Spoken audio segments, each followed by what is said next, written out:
హోరేబు లేక సినాయి అనేవి ఆ యొక్క పర్వతము దేవుని ప్రజలకు ఆశ్రయ స్థానమై ఉన్నది. దేవునికి స్తోత్రం.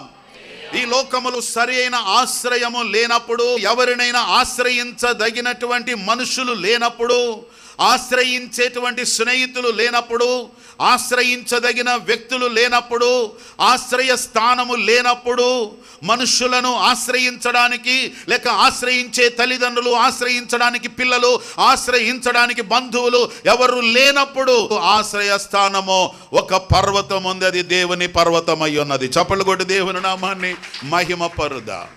నువ్వు చనిపోదాం అనుకుంటున్నావు. I want to die. No no no, come to me. నీవు దేవుని పర్వతానికి రా.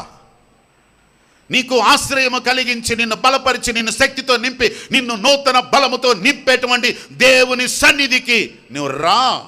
దేవుడు నూతన బలముతో నింపుతాడు. దేవునికి స్తోత్రం. శ్రమల కాలములో, కష్టకాలములో, సమస్యలు వచ్చినప్పుడు, ఇబ్బందులు కలిగినప్పుడు, కృంగినప్పుడు, నలిగినప్పుడు, చనిపోదాం అనుకున్నప్పుడు, సూసైడ్ చేసుకుందాం అనుకున్నప్పుడు, ఇక లాభం లేదు, నా బ్రతికింతే ఇక్కడతో చాలు అనుకున్నటువంటి నిన్ను, నీకు నిజమైన ఆశ్రయము దేవుని పర్వతమై ఉన్నది. చప్పలు కొట్టి దేవుని నామాన్ని మహిమపరుద్దాం.